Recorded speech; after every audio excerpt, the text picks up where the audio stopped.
Hello, I'm recording this on April 1st, and that means two things. I've gotten word from a representative of Dark Sky International who would like us all to know that, while it's not necessarily wrong or bad that I tend to abbreviate Dark Sky International as DSI, they'd rather I didn't, and so I probably will try not to.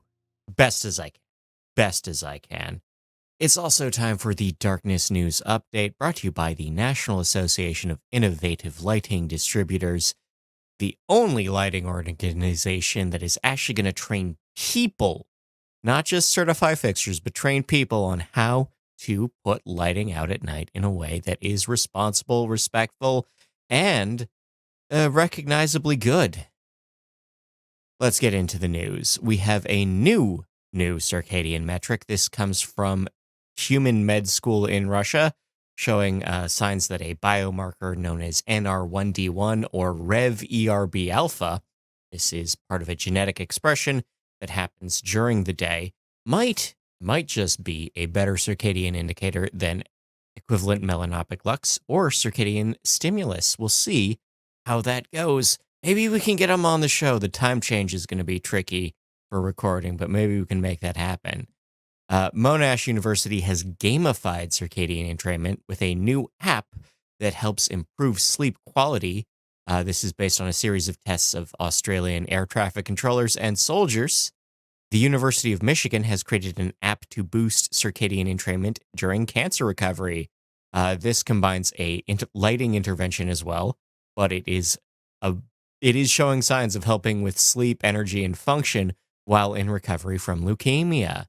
The University of Liège has published a paper on some inconclusive interactions between circadian rhythm, thermoregulation, and memory in older humans. It's important to publish these because that improves academic publishing. It's this weird thing where if you have to publish a positive result, you just go searching for a positive result, even if it doesn't really have a ton of statistical significance. So a null result or a near null result like this is really good for academia, even if it doesn't leave me with much to say. 1/3 of Korean shift workers are facing sleep disorders. This is based on a series of surveys from the Sleep Center at Kyunghee University Hospital. They've worked with a bunch of survey data and found that women are more likely to suffer from sleep issues if they take shift work, even periodically, and age will only make that worse across all genders. Speaking of genders, jet lag affects male and female mice differently. Chronic disruption leads to males gaining weight, while females lose weight, and also the males see a drop in glucose tolerance, which is interesting for diabetes research in humans down the road. We also have a new study that kinda maybe links prenatal circadian disruption with neurodevelopmental issues in mice. Pregnant mice were kept under constant light and then exposed to infections, which we know can be a factor in neurodevelopmental issues in the children. And they did notice that those infections did lead to notable changes to behavior and cell structure and molecular changes in the offspring. More on that when we have more on that. Blue light has been connected with algae metabolism. Blue-rich light leads to improvements in starch metabolism, according to the Carnegie Institution of Science. We also have a new test from the New Zealand Department of Conservation that shows that as you warm up light temperatures, fairy prions, a type of seabird, don't ground as much. This was conducted on Stevens Island in New Zealand. And yeah, no, it's really good data. The European Southern Observatory does confirm what they believed, and that the Chilean Large Observatory will suffer if the energy project in the same region goes ahead. This is an energy project that would generate hydrogen fuel cells, and that would raise light levels in the area by at least 35% near the Paranal Observatory.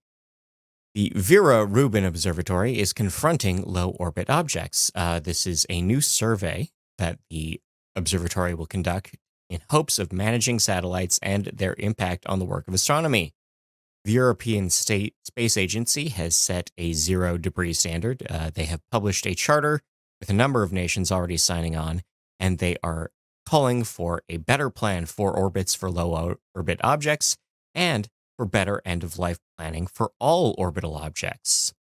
In things that we don't endorse or not sponsoring us, but are interesting, Philips Lighting has gotten a recognition from Dark Sky for a streetlight project. This is specifically the Luma Gen 2 product line, or a portion of it. Half of them are the CCT's a little too blue to get the proper recognition, but this is a line of streetlights that do manage their uplight and glare pretty well.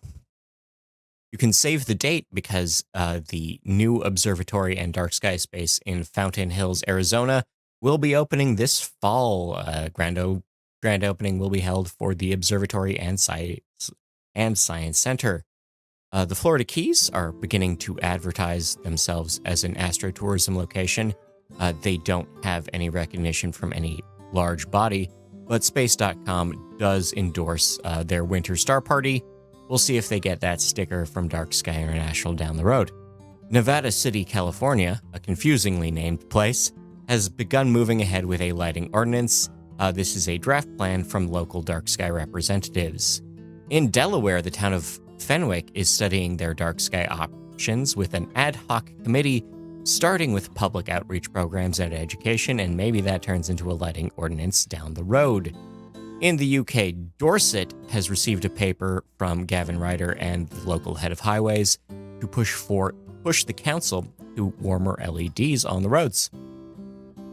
In Pennsylvania, the town of Wilkes-Barre has passed a bill limiting lighting from food trucks. Because when we talk about light pollution, we really talk about burritos a lot more than anything else. In Ontario, the town of Rockwood is building new welcome signs that take into account responsible lighting practices. This new plan will replace 4 welcome signs on the borders of the town, and they will all have better lighting than the current ones. Small steps are key.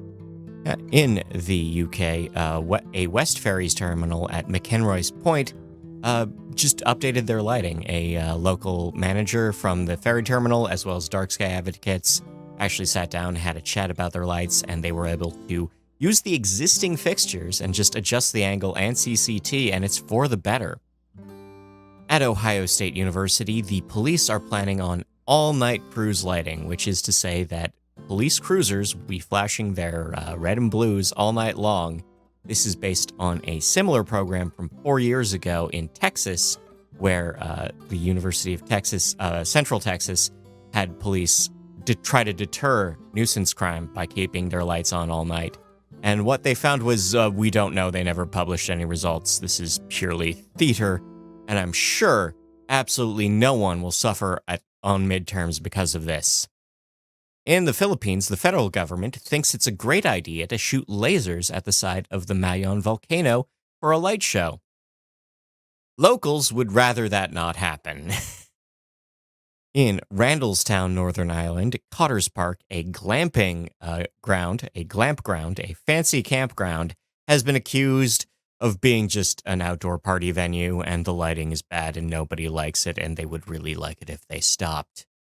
In Fairfax, Virginia, we have the start of a Lights Out for Birds campaign, and this is a non-binding advocacy campaign for spring migration season.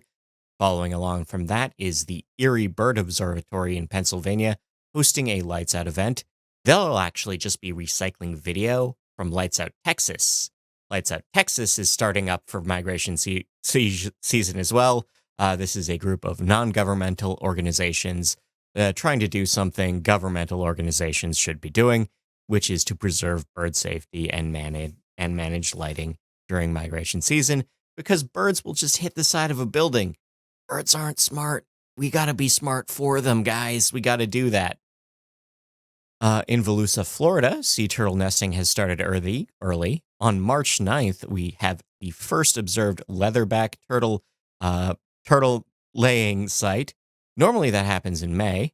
The law kind of kicks in May, so we've got advocates working a little hard to keep that nest going.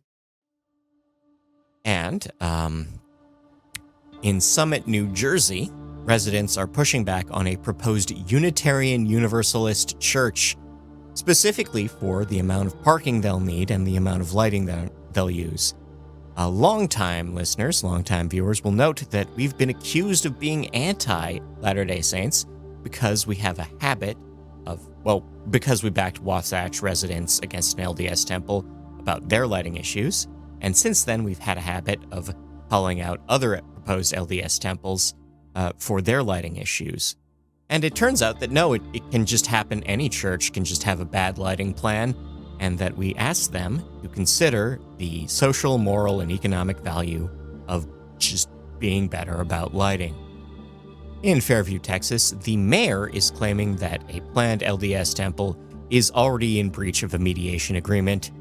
This is to say that they already mediated a design plan that was roughly a compromise for everyone, and the mayor is already claiming that a building that has not been built and lights that have not been switched on may not be planned to what was originally discussed. Out in the suburbs of Boston, we have to talk about White Stadium, which is facing a lawsuit specifically related to noise and light pollution complaints. This is in theory, a high school field, a high school soccer field that a number of high schools would share, but has since been upgraded to support the Boss Nation Women's Football Club. This is a national women's football club sharing space with a high school field, which means that they would have to have broadcast quality lighting and support broadcast or large crowd levels of sound systems. And we need to talk about the fact that women's sports need more support, because it should be really, really weird for professional level players to be playing on a high school facility, especially if that's in the middle of a residential neighborhood. The RAC, the Royal Automobile Club, and the ILP, which is a UK lighting organization, have reaffirmed a UK study about headlight glare issues, and they are working to change public policy.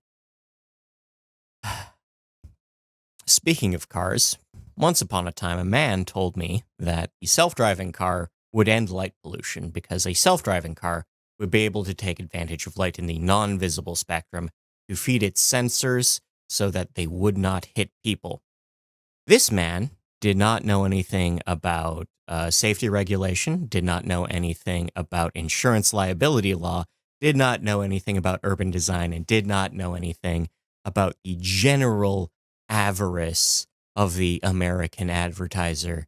Because what's going to happen with the self-driving car is that we'll have to maintain a certain amount of light so that drivers can be held responsible for any accidents that occur with their cars, so that they can manually brake, even if they're not necessarily driving all the time. Also, a road that people don't have to watch as well invites more advertising, invites more signage, invites more distraction. Advertisers will put so many screens on the side of the road the second people are allowed to look at off the road longer. I mention this because we return to our new favorite, our beloved new segment, all the ways that self-driving cars will kill you. YouTube car reviewer Mark Rober set out to compare a LiDAR system, a system that uses infrared light in the same way that sonar uses sound or radar uses radio waves, to detect disturbances, against Tesla's full camera-based full self-drive system. And they did a battery of tests, a series of challenges, if you will. And the LiDAR-based car passed all tests, especially one for simulated fog, simulated heavy rain, as well as a fake wall. And when I say a fake wall, I mean a real wall, a physical barrier that had been painted to look like the rest of the road, like in a Wile E. Coyote cartoon.